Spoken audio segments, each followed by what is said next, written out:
James Bond reviendra. La phrase qui clôt d'ordinaire chaque épisode de James Bond est lourde de sens au terme de Mourir peut attendre, sorti au cinéma en 2021. La 25e aventure de l'agent secret britannique marquait en effet la fin de mandat de Daniel Craig.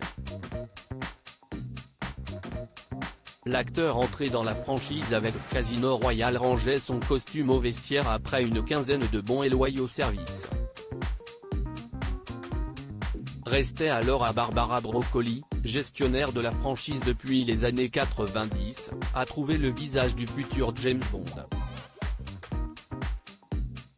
Une tâche ardue qui alimente les théories les plus folles parmi les fans. Taron Egerton semblait le candidat tout désigné pour hériter du matricule 007. L'acteur qui avait triomphé dans le biopic Rocketman a en effet déjà interprété le rôle d'un agent secret british dans la saga Kingsman. Barbara Broccoli ne l'a pourtant jamais rencontré. Je pense qu'ils ont déjà quelqu'un, et ce n'est pas moi, a confié Taron Egerton en interview avec le média américain Total Film. Selon lui, il n'aurait même jamais été dans le viseur des Broccoli. Je ne pense pas être la bonne personne pour ça.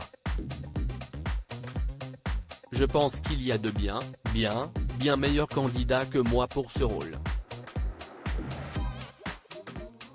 Mais, vous savez, je serai un spectateur très volontaire.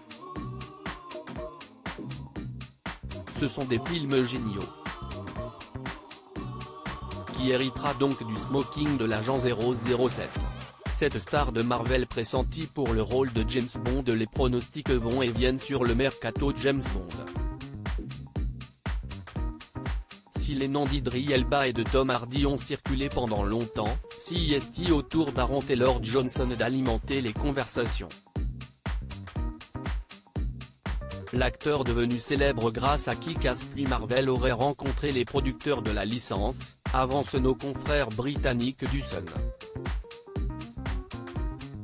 Une rumeur qui pourrait bien ne pas en être une suite à un photoshoot de Vanity Fair relayé sur le compte Instagram du magazine où le commentaire du cliché de la star, licence to thrill, fait un énorme clin d'œil à l'un des plus célèbres volets de la saga James Bond, Permis de tuer, licence to kill en VO.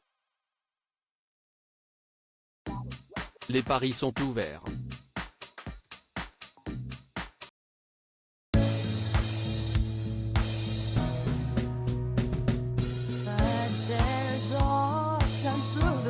Times